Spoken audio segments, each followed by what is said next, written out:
Namaste everyone. Welcome back to Engineering Geology class series. Under this heading, today we are discussing about hydrogeology part 2.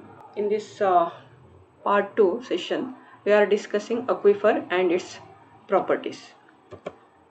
So, water bearing geological formation and its type we are going to discuss. Understanding the nature of the bedrock geology is important to determine the quantity of the groundwater that can be pumped from a well at a given place. For example, the bedrock may consist of sedimentary layers that have abundant pore spaces between individual grains. These layers can form laterally extensive aquifers or conduits for groundwater movement. Groundwater in these areas is a potential source of public water supply needs. Hard rock areas comprising massive igneous and metamorphic rocks are not potential areas to yield groundwater as in the case of sedimentary rocks. The water-bearing geological formations are classified as below. So let us see one by one. Aquifer is a saturated rock formation which store groundwater and it transmits significant quantity of the water to the pumping well. So this aquifer word has been derived from the Latin language, the meaning water bearer. Example for aquifers are alluvium, sand deposits, gravel deposits, buried river channels, and weathered, fractured, faulted rocks are the best aquifers. Aquicludes. These are highly porous rock formations with porosity of 40 to 50%. They absorb water from the impermeable layer. They absorb water to form an impermeable layer that will not allow the water to percolate. Only the absorption takes place. There is no movement of water. Aquicludes do not yield water and they hinder or prevent the water movement. For example, clay and shales. Aquitard. It's a saturated rock formation that has a low permeability and yields water slowly in comparison to the adjoining aquifers, and this type of geological formation is known as aquitard. A leaky or seeping aquiclude make a aquitard. So example for aquitard is sandy clay. Aquifuse, a mass of rock matrix or a geological formation which neither transmits water nor stores the water, is significant in significant quantity, is known as aquifuse. So the example for aquifuse is massive quartzite. So we are interested in aquifers, the water bearing geological formation from which the water can be extracted. No? So there are mainly two types of aquifers: confined aquifers and unconfined aquifers. So let us see one by one. A confined aquifer is bounded above and below by an aquiclude which is impermeable to the water flow. Water in the confined aquifer occurs under pressure which is usually more than atmospheric pressure, so that if a well tapped in this type of aquifer, the water level will rise above the top of the aquifer, that is above the base of the overlying confining beds. It will rise up to an elevation at which it is in balance with the atmospheric pressure. So the confining bed has a significantly lower hydraulic conductivity than other aquifers in confined aquifers. So the confined aquifers have only an indirect or distant connection with the atmosphere. The imaginary surface confirming to the elevation to which water will rise in the wells penetrating confined aquifers is known as piezometric surface or potentiometric surface. This one is piezometric surface or potentiometric surface. Okay, it coincides with the hydrostatic pressure levels of the water in the aquifer. Then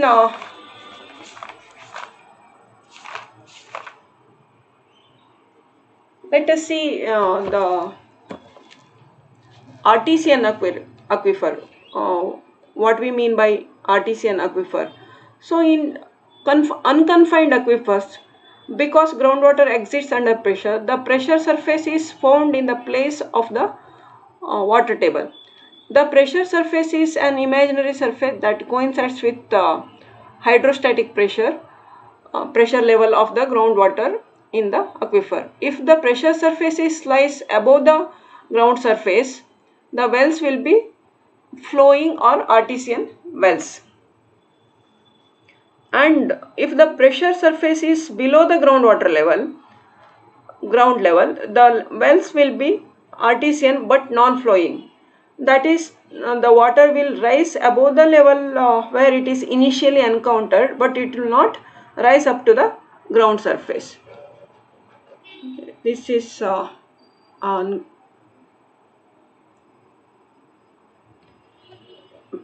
picture of artesian aquifer. So let's move towards unconfined aquifers.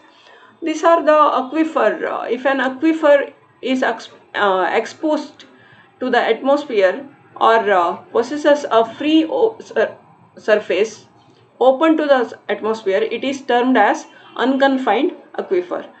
There will be a water table in an unconfined aquifer. Sometimes it is called water table aquifer. The term phreatic aquifer is also frequently applied to denote the unconfined aquifer. Unconfined aquifers usually receive recharge from directly the surface water, that is from precipitation or from a body of surface water like river, stream or lake, which is in hydraulic connection with the unconfined aquifer. So perched aquifer it's a special case of an unconfined aquifer. So it occurs whenever an impervious layer or relatively impervious layer is of a limited horizontal area is located between the water table of phreatic aquifer and the ground. Okay, this is the condition of perched aquifer, where the impermeable layer is underlain by a geological water bearing formation, that is aquifer. Then semi-confined aquifers are the leaky aquifers whose upper and lower surfaces are bounded by aquitars. So as the aquitars are semi-permeable, it may slowly transmit appreciable water to the adjacent aquifers. For example, a water-bearing formation may be overlain by aquitard, which permits water to move slowly upwards out of the aquifer or vertically downward into the aquifer, depending on the hydrostatic head in the aquifer. Where the aquitard is under the aquifer, water may be lost or gained from the rocks below. Confined aquifers that lose or gain water from the surrounding formations are called leaky confined aquifers. So we already discussed the aquifers. What we mean by aquifers. Let us see the hydraulic properties controlling the aquifer characteristics. Porosity. Porosity is a property of rock, or the percentage of rocks or sediments that consists of voids. Okay, it's a percentage of voids in a rock. Porosity is expressed by N. It's a measure of interstices or voids or pore spaces present in rock formation. It is defined as the percentage of the ratio of the volume of the voids to the total volume of the rock mass. This determines the amount of water that a rock contains.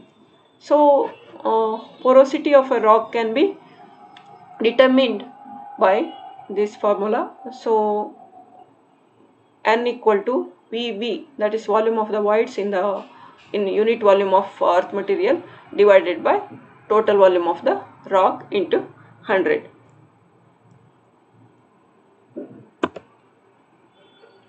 So the pore spaces decide how good an aquifer is.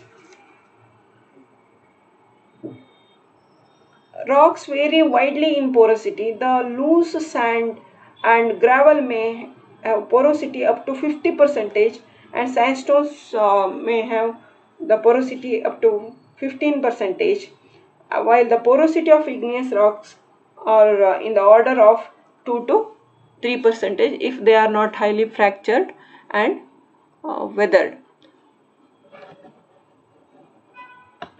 The sorting and the pore spaces makes a geological formation non-permeable, or it makes an aquitard, or it makes an aquifer.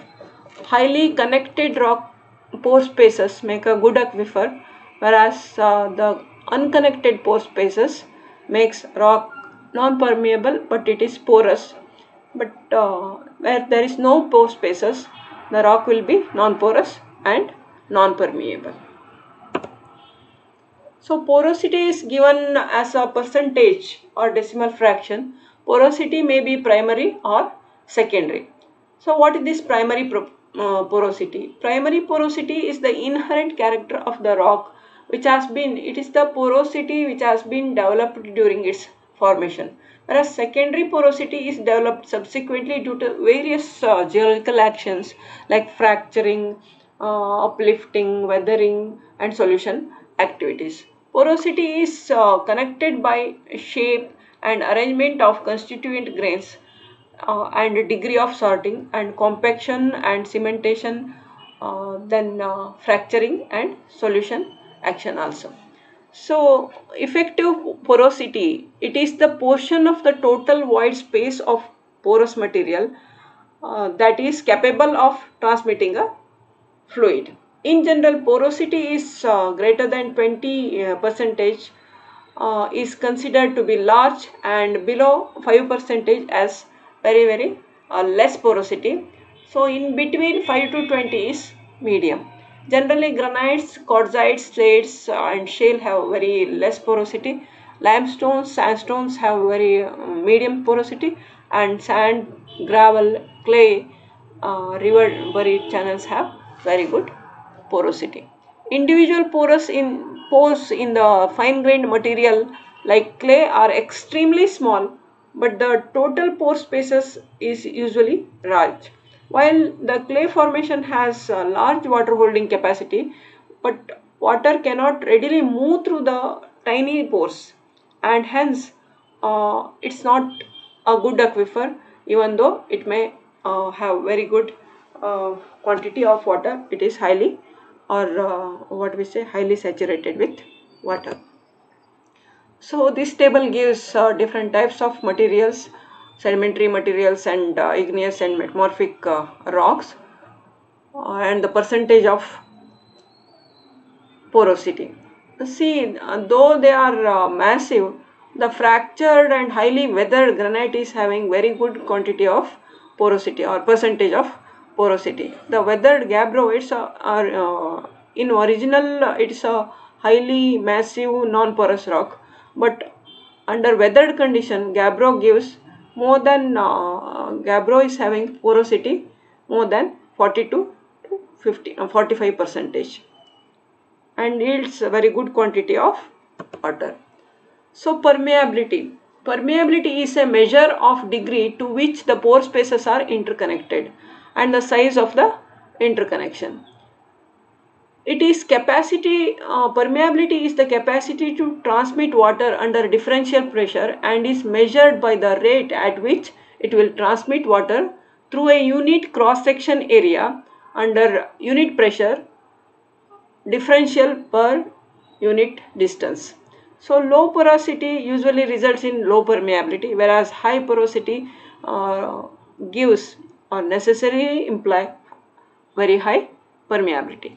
The permeability is calculated by the formula, or which can be derived by the formula or the values K equal to V into mu delta X divided by delta P, whereas K is permeability, mu is dynamic viscosity, and delta X is thickness of the bed of the porous media or thickness of the aquifer, and delta P is applied pressure difference.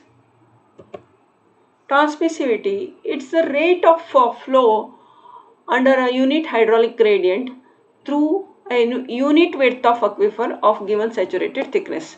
The transmissivity of it's a hydraulic character of an aquifer, which is related to the hydraulic conductivity, and it is derived by T equal to Kh into D, whereas T is the transmissivity and D is the aquifer thickness.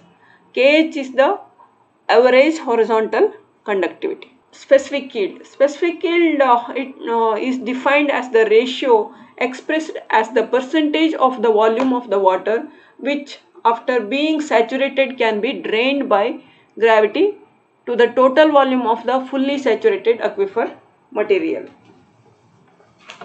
So measures this specific yield measures water moved by gravity. It increases with the size of the grains and sorting. Specific yield depends upon the duration of the drainage and the local temperature, mineral composition of the water, grain size, and other textural characteristics of an aquifer material. So specific yield is calculated by Sy is equal to Vw divided by V into 100. So where Vw is volume of the water in a unit volume of earth material, that is our geological formation. So V is the unit volume of geological formation including both voids and solids. Then let us try to understand what specific retention is. So specific retention is the volume of the water retained to the volume of the total volume of the aquifer. It may be defined as the percentage of the ratio of the volume of the water retained by molecular and surface tension forces after saturation against the forces of the gravity to its own volume. It decreases with the increase in size of grains and assortment. Specific retention or field capacity depends on the specific surface of the constituent material grains, and in turn this is influenced by the grain size, shape, distribution of pores, compaction of the strata, time of the drainage, and type of the material present. So specific retention is equal to Wr divided by V into 100, where Sr is specific retention, Wr is the volume of the volume occupied by the retained water, and V is the total volume of the soil. Hence the effective porosity is specific yield plus specific retention. Then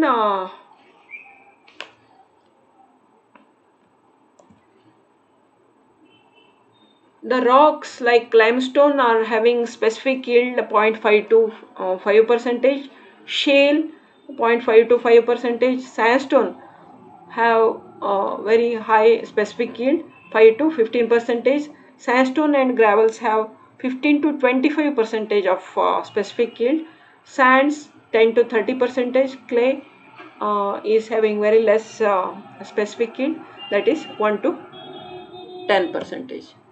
So go to the storage coefficient or storativity. The coefficient of storage or storativity S of an aquifer is defined as the volume of the water retained released from it. are taken into the storage per unit surface area of the aquifer per unit decline or rise of the head. This results in a dimensionless number. So under water table conditions, the coefficient of storage is equal to the specific yield provided gravity drainage is complete. The storativity or the coefficient of storage is of confined aquifer ranges from zero point 0 to 0.3 percentage. Storativity of the artesian aquifer ranges from 0.00001 to 0.001. So that's all about the aquifer and the hydraulic properties of the aquifers. So thank you. Let us meet in next class.